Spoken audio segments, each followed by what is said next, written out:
ఎవరినో దేహి అని పదవులు తీసుకోవాల్సిన అవసరం లేదు. ఇంకా మీరు పదవులు ఇంకా మా వాళ్ళకి రావాలని వాటాలు వేసుకుంటారు, చేసుకోండి. అది నాకు తెలియగలుగుతాను. పవన్ కళ్యాణ్ గారు, మీకు బంధుప్రీతి లేదు, మీరు చాలా సిన్సియరు, అవినీతిని సహించరు. మీ అన్నగారికి ఎమ్మెల్సీ ఎందుకండి? ప్లీజ్ చెప్పండి. మీ కులతత్వానికి వ్యతిరేకం మీరు. 2 మంత్రులు ఇస్తే 2 ఓసీలకి ఎందుకండి?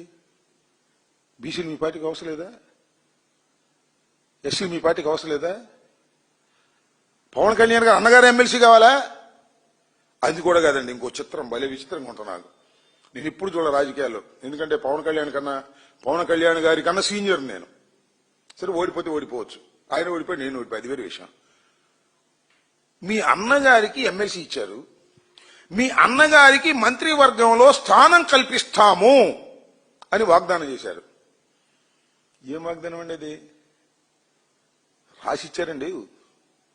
దాని మీద స్టాంప్ ఉందో లేదు నేను చూడలే. మరి రాసిచ్చారు. ఎవరు? సాక్షాత్తు రాష్ట్ర ముఖ్యమంత్రి నారా చంద్రబాబు నాయుడు గారు, most experienced person in India political ఎరీనాలో రాసిచ్చారు సంతకం. నాగబాబు గారిని మంత్రివర్గంలో తీసుకోవడానికి నిర్ణయం తీసుకున్నాం అన్నా. నేను తీసుకుని సంవత్సరం అయింది. ఆయన ఎందుకు తీసుకున్నాడో, మీరు ఎందుకు అంగీకరించారో, ఇంత నీతి నిజాయితీగా ఉండేవాళ్ళు ఆయన నిర్ణయం తీసుకుని ఎందుకు అమలు చేయటం లేదో ఏం తెలియదు. మీకు తెలీదా?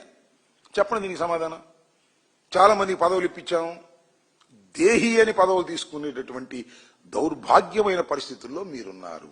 ఓకే, ఒప్పుకోండి, మాకేం అభ్యంతరం లేదు. ఇలా ఒప్పుకొని మీరు ఇవాళ మమ్మల్ని దూషించేటటువంటి కార్యక్రమం, అనవసరంగా అన్యాయంగా జగన్మోహన్ రెడ్డి గారిని, వైఎస్ఆర్ కాంగ్రెస్ పార్టీని దూషించడం. అదేమంటే పోలీసులు కొట్టరా ఏంటి అంటే, పోలీసులు కొట్టమేంటి నాకు అర్థం కాదా? రౌడీలు పోలీసులు కొట్టరా? కొడితే తప్పేంటి అంటున్నారు సార్. మీరు భారత ప్రజాస్వామ్య దేశంలో ఉన్నారు. భారతదేశానికి ఒక కాన్స్టిట్యూషన్ ఉంది, పోలీసు కొన్ని విధులున్నాయి, కోర్టులు కొన్ని విధులున్నాయి. పోలీసులు ప్రైవేటు పంచాయతీలు చేయటం మొదలెడితే, పోలీసులు జనాన్ని కొట్టడం మొదలెడితే ఈ సమాజం ఉంటుందా?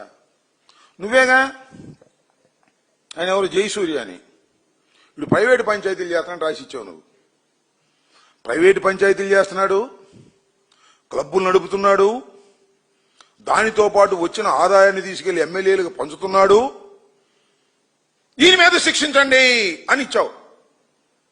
ఇచ్చారా? శిక్ష ఇచ్చారా? ఇచ్చారు, మెడలు ఇచ్చారు. అది మీ వ్యవహారం, మీ కూటమిలో మీ పరిస్థితి అది అనే విషయాన్ని మీరు దయచేసి గమనించమని మనవి చేస్తున్నా. మీరు ఇవాళ ఇష్టం వచ్చినట్టుగా రోమాలు తీస్తాం, అరిచేతుల్లో గీతలు చెరిపేస్తాం, రవిడీజాన్ని కొట్టేస్తాం, ఇలాంటి పిచ్చి పిచ్చి మాటలు మాట్లాడేటువంటి కార్యక్రమం చేస్తున్నారు. ఇది ప్రజాస్వామ్యంలో ఒక బాధ్యత కలిగినటువంటి ఉప ముఖ్యమంత్రిగా ఇది తగదు అని మాత్రం మీకు హితవు చెప్పుకున్నాను. నా ఇష్టం నేను చేసుకుంటానంటే అనుభవిస్తారు, ఏ మాత్రం సందేహం లేదు. మీరు అనుభవించక తప్పదు అని కూడా ఈ సందర్భంగా నేను చెప్పదలుచుకున్నాను. అసలు రౌడీజం అంటారు. అదేమంటే చాలా చిత్రం అండి. ఇప్పుడు మాట్లాడినా కూడా ప్రాణత్యాగానికి నేను సిద్ధంగా ఉన్నాను అంటాడు. ఏం స్వామి, నువ్వు ప్రాణత్యాగానికి సిద్ధంగా ఉండడానికి నువ్వేమైనా పోరాటం చేస్తున్నావు? బాంబులతో, వెల్లంబులతో? నువ్వేమైనా అల్లూరు సీతారామరాజువా? లేకపోతే నక్సలైట్వా? నువ్వు పోరాటం చేయడానికి అడవుల్లోకి ఏమైనా వెళ్ళావా? ఒక ప్రజాస్వామ్య పద్ధతుల్లో, ప్రజాస్వామ్యంలో జీవిస్తున్నటువంటి వ్యక్తులు మనం. ఇంటికా నుంచి బయలుదేరితే తిరిగి వస్తామో లేదు తెలియదు. నేను త్యాగానికి సిద్ధం, ప్రాణత్యాగానికి సిద్ధం. ఏంది? నిజంగా మీకు ప్రాణాపాయం ఉందా చెప్పండి ప్లీజ్, తెలుసుకుంటాం మేము. మొన్న మధ్యన ఎప్పుడో కోనసీమ వెళ్ళినప్పుడు ఎవరో సంచరించారట, పెద్ద లెటర్ రాశాడు వాళ్ళ ఆఫీసులే. మా ఉప ముఖ్యమంత్రి పవన్ కళ్యాణ్ గారికి హాని ఉంది, ఎవరో అగంతకులు సంచరిస్తున్నారు అని. నిజంగా అగంతకులు సంచరిస్తే మీ గవర్నమెంట్ ఫెయిల్ అయినట్టుగా. ఉప ముఖ్యమంత్రి సెక్యూరిటీ ఇవ్వలేకపోతుందా? మీ డొల్లతనాన్ని మీరే ప్రదర్శించుకుంటారా పోలీసుల గురించి? అదేమంటే హోంశాఖను మేము తీసుకుంటామంటారు కాసేపు.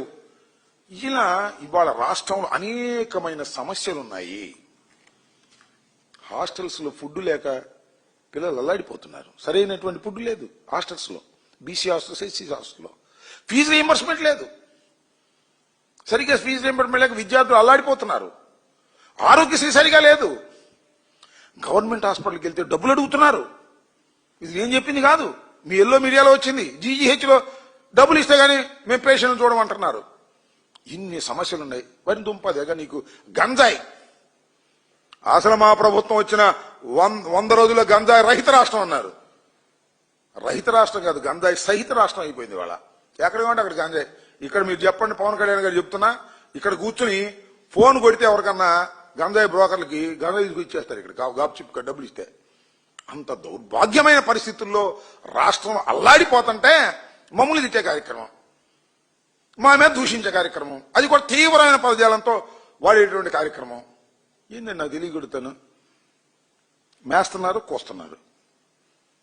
మీరు మేస్తున్నారు. నేను చెప్తున్నా, పవన్ కళ్యాణ్ గారు జలధార మీద ప్రమాణం చేసి చెప్తున్నా, నేను సీట్లు తీసుకున్నది డబ్బులు ఇచ్చి అమ్ముడు పోలేదు సీట్లు అని చెప్పారు మీరు. శభాష్.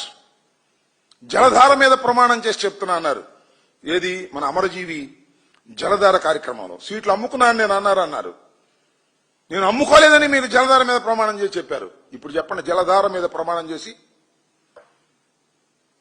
చంద్రబాబు నాయుడు గారి కరప్షన్ లో, లోకేష్ కరప్షన్ లో నాకు వాటా లేదని చెప్పమనండి. ప్రమాణం చేసి చెప్పండి, నీకు క్షమాపణ చెప్తా నేను. సోదరి మండలాలు ఎవరు వెళ్ళేటప్పుడు చూడండి, జనసేన ఆఫీసు ఉంటుంది పక్కన. పెరిగిపోతుంది జనసేన ఆఫీసు. మామూలుగా పెరగట్లా. 18 అడుగులు గోడ పెరుగుతావు పక్క నుంచి.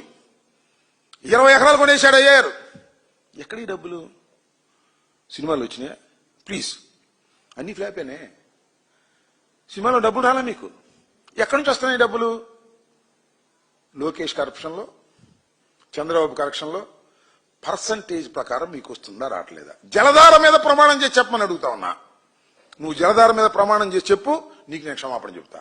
నేను ఆరోపిస్తున్నా, ఖచ్చితమైన ఇన్ఫర్మేషన్తో నేను ఆరోపిస్తున్నా, రుజువు చేయలేకపోవచ్చు. You are taking commission from the corruption of Chandrababu Naidu and his family. లెక్కగట్టి నెలకింతని చెప్పి నీకు ఇస్తుంటే నువ్వు మేస్తున్నావు, మా మీద కోస్తున్నావు. ఇది ధర్మమే. కానీ పొలిటికల్ డైలాగులు కూడా డబ్బులు తీసుకుని చెప్పే స్థాయికి నువ్వు దిగజారిపోతే ఎట్ట బతుకుతుంది రాజకీయం? నాకు అర్థం కాలేదు. రాజకీయాల్లో నిజాయితీ గురించి మాట్లాడే మీరు ఈ రకంగా చేసే కార్యక్రమాలు, రవిడిజం ఎవరండి? నాకు అర్థం కాలేదు. మీ నానాజీ ఒక ప్రిన్సిపాల్ని కొట్టాడే, అది రవిడిజం కదా? కేసు పెట్టారు, అసలు పెట్టి తీసేశారు. నువ్వు రవిడిజం గురించి మాట్లాడతావు. నీ జనసేన నాయకులు చేసే రవిడిజం ఇంత అంత, తెలుగుదేశం వాళ్ళు చేసే రవిడిజం ఇంత అంత, చెప్పండి, నాకు అర్థం కాలేదు. మేము లోకుగా ఉన్నామని మా మీద అంట. అసలు మీరు మాట్లాడే మాటలు చూస్తే నాకు అర్థం కావట్లా. అసలు మేము అధికారంలో ఉన్నామో మీరు అధికారంలో ఉన్నారు? మేము అధికారంలో ఉండి మీరు అపోజిషన్ ఉన్నట్టున్నారు, మమ్మల్ని తిడుతున్నారు మీరు. ఒక ఆయన రెడ్ బుక్ అంటాడు, ఒక ఆయన ఏమో మా నాన్న లోపల పెడితే ఏం పీకారు అంటాడు. నువ్వేమో అధికారంలోకి వచ్చినప్పుడు మీరేం పీకారు, ఇప్పుడు ఏం పీకుతారు అంటారు. ఏంది పీకుడు కార్యక్రమం? నువ్వు మాత్రం బాగా పీకేస్తున్నావులే. మన చంద్రబాబు నాయుడు గారు సంపాదించిన దానిలోనూ మన లోకేష్ సంపాదించిన దానిలో ఏమో పీకుడు పీకుతున్నావు. అది పీకుడు అంటే అది. ఆ విచారణ క్రమంలో ఎంత పెద్దవారైనా చట్ట ప్రకారం లోపలికి వెళ్లవలసిందే. అది మేము చెప్పదలుచుకుంది. మమ్మల్ని లోపల ఎట్టేస్తామంటే వేస్తారు. అన్యాయం చేసినప్పుడు వేస్తారు, స్కామ్ చేసినప్పుడు వేస్తారు. అది 15 సంవత్సరాలు నువ్వు అక్కడే ఉంటానన్నావు, నీదే అధికారం అన్నావు కదా. మేము రానేయం జగన్మోహన్ రెడ్డి అంటున్నావు. ఎట్లా వస్తారో చూస్తామంటున్నావు. మీరు భయపడమాకమంటున్నావు. ఐఏఎస్ వాళ్ళు భయపడుతున్నారంట. ఎందుకు భయపడతారు వాళ్ళు మాత్రం? నాకు అర్థం కాలేదు. తప్పు చేయకోకుండా, తప్పు చేయమంటే వాళ్ళు చేయట్లేదు అనమాట కొంతమంది. అందుకని వాళ్ళు నాన్ ఫోకల్ పోస్టుకు పోతారు, ఎక్కడో పాపం మొదలు వేస్తారు. ఎవడైతే అడ్డగోలుగా సంతకం పెడతా వాళ్ళు తీసుకొచ్చి పెట్టుకుంటున్నారు. ఇది జరుగుతున్నటువంటి వ్యవహారం. చట్ట ప్రకారమే ఈ సమాజంలో జరుగుతుంది. మేము చెబుతున్నది ఏంటంటే, ఈ 18 మాసాల్లో అనేక లక్షల కోట్ల స్కాములు జరుగుతూ ఉన్నాయి. వాటన్నిటి మీద విచారణ జరుగుతుంది. వాటన్నిటినీ కూడా విచారించి చట్ట ప్రకారంగా ఎవరినైనా సరే శిక్షించడం జరుగుతుంది అనేది విస్పష్టం. దానికి కంగారు పెడితే వాళ్ళ కర్మ, మనం ఏం చేయగలిగింది.